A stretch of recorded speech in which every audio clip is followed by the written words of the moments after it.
If you're watching this video, then there's every possibility that you are grieving or you are experiencing a rough time.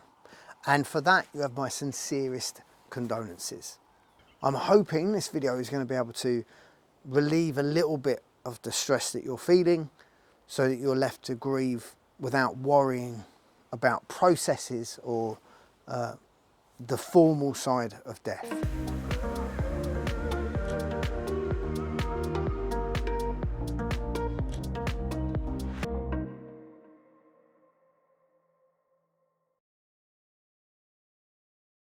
Neil, what is it? What's your job title? What do you do? That's a good question. Broadly speaking, funeral director. Okay. So more than undertaker. There's a difference, believe it or not. If I come downstairs Yep. and find the missus dead, probably should better If use a different... this happens tomorrow, If we the have a problem. missus finds me dead... Yeah, that sounds better. No, it doesn't. What's the process? There's a lot of variables. If someone passes away, obviously because you're in your mid-30s, Stop. if someone's particularly young and they die outside the home, then there will invariably be a post-mortem. Right. Because that's the way it is. If they die in hospital, most of the time, then obviously there's someone seen them recently, a doctor's seen them recently, so on and so forth. So normally wouldn't be.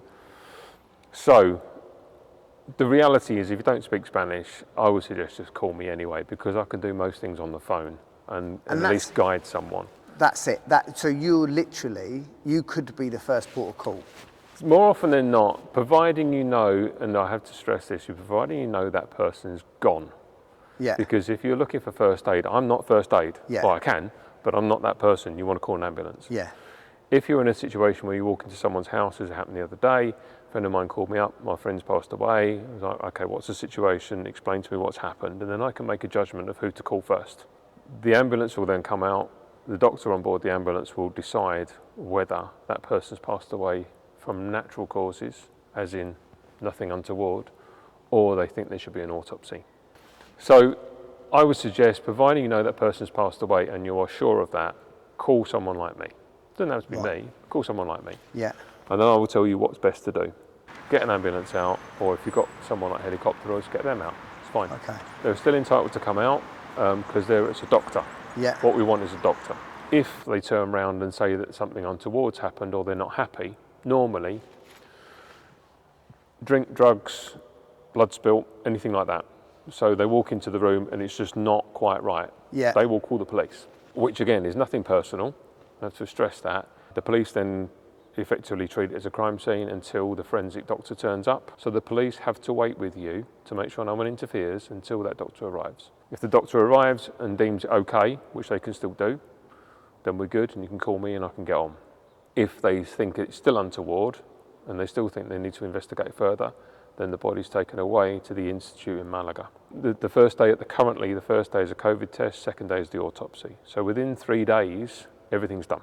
So if I was to fall down dead now, let's use me as an example because it's probably safer, then regardless, in the current situation with the BOE like it is, tomorrow will be a COVID test.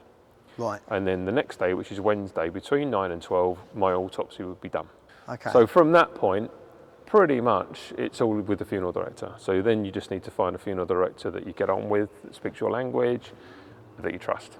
My job isn't that complicated. There's only really essentially a couple of things that we do. We go and find the person, we look after them until there's a service, and then we cremate or bury them, and then we do the paperwork. The one thing that gets talked about quite often is that things happen a lot faster in Spain than they do in the UK. Mm-hmm. And is there a reason for that? What are the pros and cons to that? I do staff training in Madrid for one of the big companies. Okay. For one of the big Spanish companies. And my opening question every single time on the course is, why do you do this? The reality is that there is no reason why you have to do the service the next day. It's just in the Spanish culture that if someone passes away today, the service is tomorrow night. It's just the way it is. Yeah. Legally, and about 2 years ago, they changed the law so the service couldn't be done within the first 24 hours. Couldn't be done. Okay. The only complication would be something like if the family were coming from Australia, couldn't get a flight for a couple of weeks and they wanted to see the body. Because embalming in Spain is quite unusual. We don't do it on a regular basis. Okay. So we would take precautions to make sure that person was fit to see in a fortnight's time. Okay. There's things that we can do to make that good. Right. Otherwise, as long as you're aware that if the body's in my custody, it costs you money. And by that, 60, 70, 80 euros a day, like a cheap hotel. Locally to here, 65 euros. In the UK, there's not enough crematoriums for too many people, so you have to book weeks in advance. Oh, really? In Spain, because everything happens so quickly, 2 or 3 days away, there's no bookings. So this chapel, we organised this morning because this chapel is empty all day. Yeah. Because everything's up to date. So it's literally, from the point of recovery, I would normally speak to the family the next day and say, okay, what's the plan? Is there anyone who needs to travel? When suits you? And where suits you? Because you can have a service wherever you want it. Okay.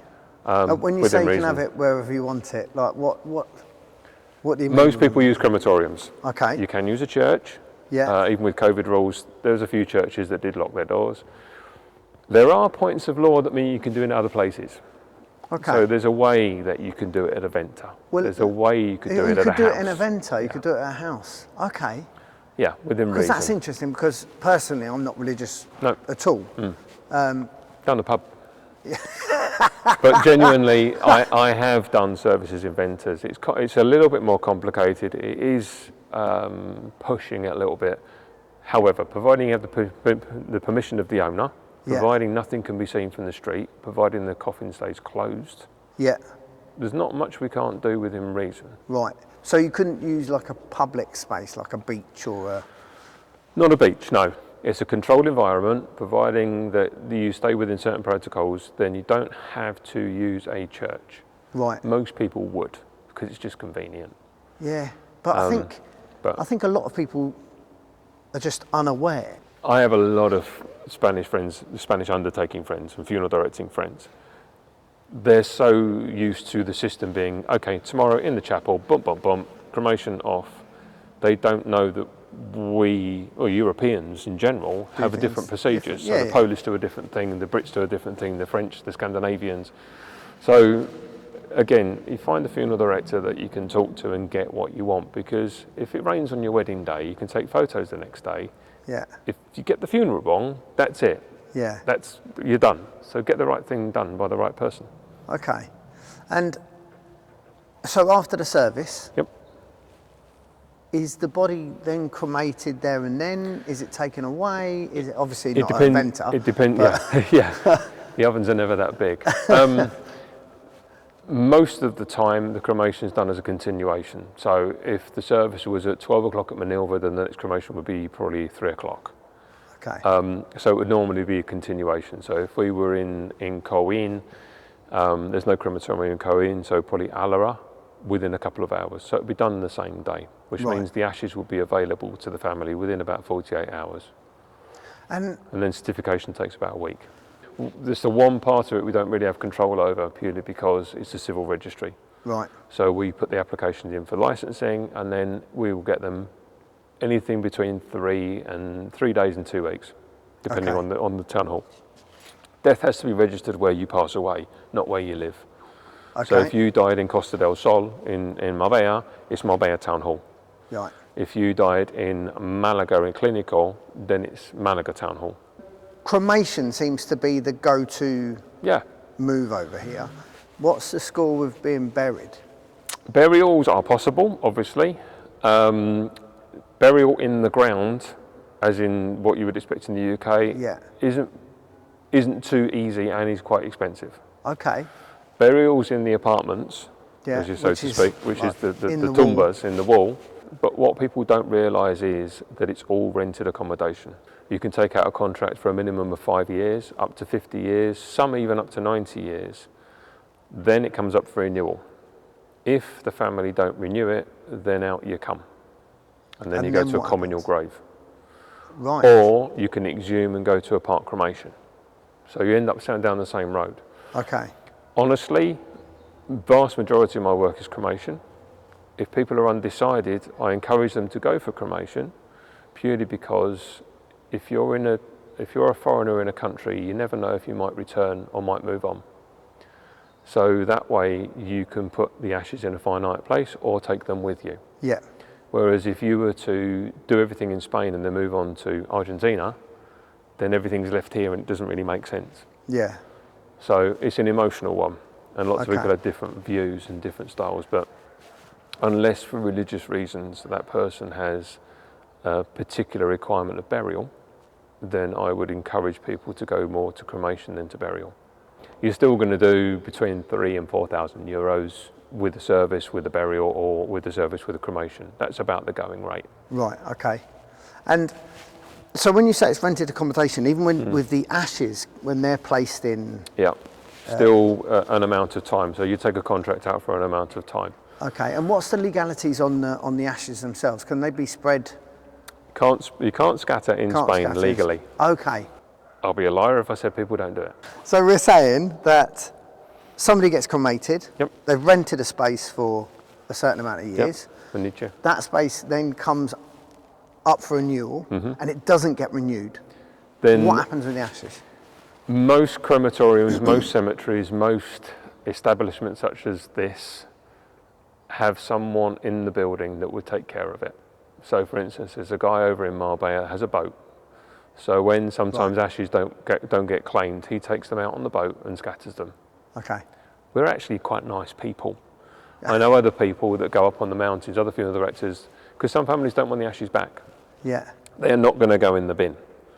So Right. more often than not, one of the team will take it upon themselves to go up to the mountain or go out to sea or do something appropriate. Okay. There are, in some of the cemeteries, there are gardens for that, and you can actually just put them there. So Fuengirola, for instance, has got a little place you can go. Okay. So the ashes will never, none of my guys and no one I know will put them in the bin because it's just not appropriate. So again, if you're in a situation where you need the cremation, speak to the funeral director and tell them there's a budget and work with the budget. Right. Because there's a solution to everything. Everything's happened before, which means there's always a way of getting round something or sorting something out. Okay. And in the same way, if there's no money at all, there's still a solution. That's the way it is. Even if they're from abroad, they've retired over here, they're on their own, there's no one... As long as there's still gonna no get looked asset after. and there's no relatives, then the town hall will look after that. Is there anything that people need to be aware of that they need to steer clear of? If you're working with a funeral director, you can change the funeral director you work with up to the point that you sign the presupuesto. So until you sign for the money or until you sign a contract, you can do what you want. So you need to be aware of that. So if you're in a situation where someone's in palliative care, I would highly recommend that you shop around because prices vary, people vary. And it's not all about the money. It's a lot to do with someone that understands your culture. So not necessarily English, Polish, Finnish, Swedish, German, whatever. I work with literally everyone, and obviously the Spanish as well. You need to find someone that you can deal with that understands what you're trying to do and will come within the budget that you want. So if you're in palliative care, then in a situation where you know someone's going to die, then I would highly recommend someone from the family just phones around and finds someone so you know who to call. Apart from that, as I said, just be aware that you have a choice right up until you sign the form. So if you're in a hospital and you get dragged downstairs to the mortuary, which happens in a certain hospital on the coast, and sign this, no, just phone the funeral director or walk away. Because you can't be bullied into anything. There's nothing. The worst thing that happened to you has just happened. Yeah. There's no urgency in death. It doesn't happen twice. If someone dies in the hospital, reasonably, the hospital will ask for the passport. Just to see it, not to take it. Right. Because the doctor needs to see a passport or the TIE card to do the death certificate. Okay. That's reasonable. But if you haven't got it with you, it's fine, walk. Okay. And then just say, look, the funeral director will supply it to you. Because that's my job. Paperwork is for me to do. That's what you pay me to do. Yeah. But again, in any situation like that, if you're at home and the police turn up and the ambulance is there and all of a sudden a funeral director turns up and you didn't call them, they're not your friend. It's your right to choose, always your right to choose. Generally, if someone dies, you should either call an ambulance, call a doctor, or call me. What to do in the event of a death on the website. You can literally go point 1, point 2, point 3, point 4, Brilliant. start at the top and work down. Okay. Or, like I said, just phone me and I'll tell you what to do.